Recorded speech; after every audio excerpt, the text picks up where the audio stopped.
Thank you, June, for that wonderful introduction. And a lot of you, I think that my biggest marketing tool, I was thinking as June was speaking, because she's quite a speaker, and I don't know how moved you were by the invocation, but Sandy Tice, I give a cooking school every year for SOS Reed and her beautiful church, which is the First Presbyterian Church of San Bernardino on D Street. So I have had the opportunity to be around her, and she is, in fact, the best speaker that I have ever seen. Everything that she says just stays with me. So Sandy, you are an inspiration to all of us women. And so I will tell you that. You know, when somebody can give a prayer and you remember it, that's something else right there, I'll tell you. So. But I think that the thing that makes me stand out more than anything is a lot of people, I'm a cook. The thing I love most in this world is food. That is really the truth. And so when I come out, a lot of times people do not know who I am. I have been preparing for cooking schools before and working, and I've had people come up and say, I know Martha Green. I know her very well, and tell me all kinds of things about me when they are in fact talking to me, Martha Green. So I think that I tell people this, and it's really the truth. I don't say it to just be funny, but it's the truth. I look a lot more like a hooker than a cooker. And it is the truth. I do nothing to play down my size. My father did a great job in making me proud of being a tall girl. So I wear, as you can see today, I'm about 6'3" up here. So I don't wear those flat shoes trying to play it down. So probably if there's something that I do to market myself, it's just as someone said, it's just to be me. So I am a big girl. And so I will tell you, when they asked me to speak today and to talk about kind of reinventing yourself, I thought I would give, and it's only 10 minutes, so you're not going to have much of me, and you're not going to get bored, I hope. But I wanted to tell you how I reinvented myself. And maybe some of you, I know that you're all powerful women, but some of you are maybe lost in the wrong spot. And that is that I did not get a great education because I decided to get married at the age of 19, which was more acceptable in 1962 than it is today. I admire the girls that are holding off getting married till they're 30 and 35 years old. But that was not me. I married an Air Force officer in Greenville, South Carolina, where I am from, and promptly moved to Savannah, Georgia. At that time, who knew Paula Deen? Where was she? But at that time, I did become the editor of, I wrote a food column for the Savannah Morning News called Digestible Comestibles. So that's where my real career with food started. And I was very young, but I had a very nice column, and it inspired me to do more and more.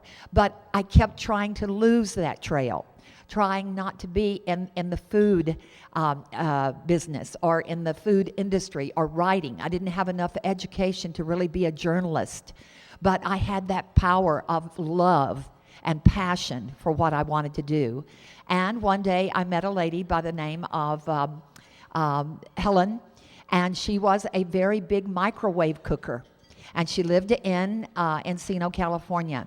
And as I watched her, and she was a pioneer and the foremost in her field, I knew that I was already ahead of her as far as the microwave went. And so I decided at that time to start my cooking career. And it has taken me a long, long way.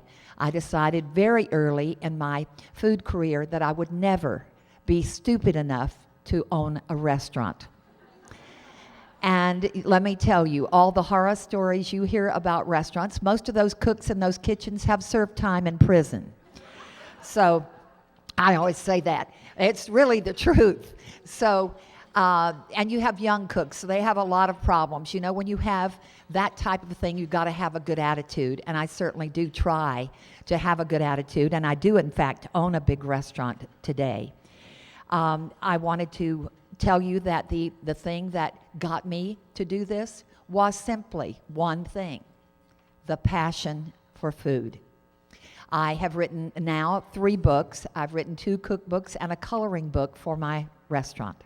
I decided if you're going to come in there and give your children a coloring book, why promote Donald Duck? He's famous, all right? Mickey Mouse is famous. I decided to make my son JR a little more famous by entitling the coloring book The Adventures of JJ the Rooster, because we decided to make roosters our theme of the restaurant. And I cannot tell you, we have in the restaurant, and we used to have a little contest, but we do have in the restaurant over 9,000 roosters. So that's a lot of roosters to have. But everybody knows us by the Rooster Restaurant. Everybody thinks that it is. So when June says come up with something, then we came up with that rooster, and it has taken us far. All right? So today I employ 45 people in my restaurant and in my bakery. People think it's a small little bakery, a small little restaurant, but it's a big restaurant and it's a big bakery. We pride ourselves in everything that we put out of both those establishments, and we encourage you to come in. I will tell you another thing, and adding a little humor, there's no real magic. If you have passion, you can empower yourself. You can, start, and you can take it as far as your energy will take you. Don't ever think weakly.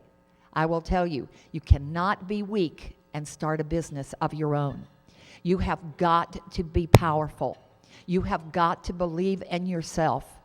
There will be many days. I know there was one day when my husband, my son, and myself were all standing in the back alley, and we were all crying.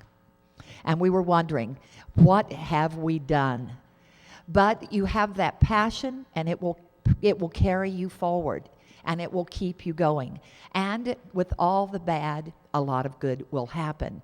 So if you have a dream, and if you have a strength, as June said, you love one thing, try to market that within yourself and reach out, because you already have the interest. That is what will take you far. The thing I think that, since this is a short speech, that I will tell you, I learned something very valuable from my very best friend in South Carolina.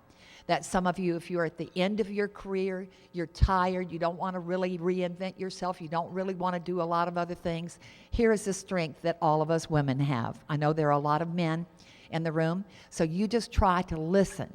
But right now I'm going to speak to these women, because this is a powerful thing to learn, all right? And that is, my friend's husband passed away, and I went to the service. And afterwards she said, Martha, what did you think of the service? Did you think it was a nice service? And I said, yes, Ann, I did. It was just wonderful. I said, but now that I am 67 years old, and I'm getting all of those flyers about, planning, for my plot and that kind of thing, and AARP is in your face every single solitary minute. I mean, I know I am 50, but I said, you know what? I said, how much did this cost? And she said, well, it cost about $75,000. I go, gosh, I wasn't ready for that. I was thinking about maybe putting my body into heavenly orbit or something and not having to, have a plot. I mean, they're so expensive and that kind of thing. I said, well, what costs so much? And she said, well, she said, I had it at the church here. And she said, so I made a $5,000 donation to the church. And she said, and then she said, I also gave the caterer and that kind of thing another $5,000. So I figured, well, that's $10,000. And I said, well, what happened to the rest of the money? She said, oh, the rest of it went to the memorial stone. And I said, the memorial stone? How big is it? She said, it's about 4 carats. So, I wanted all of you ladies to know that if all else has failed you, tell your husband that you're going to get him a large memorial stone. And you can rest assured he'll be happy all the rest of his days, and you'll be happy when it becomes a reality. I hope that you've had a little laugh with me today. My story isn't a very big one to tell, but I'm happy to share it. Thank you.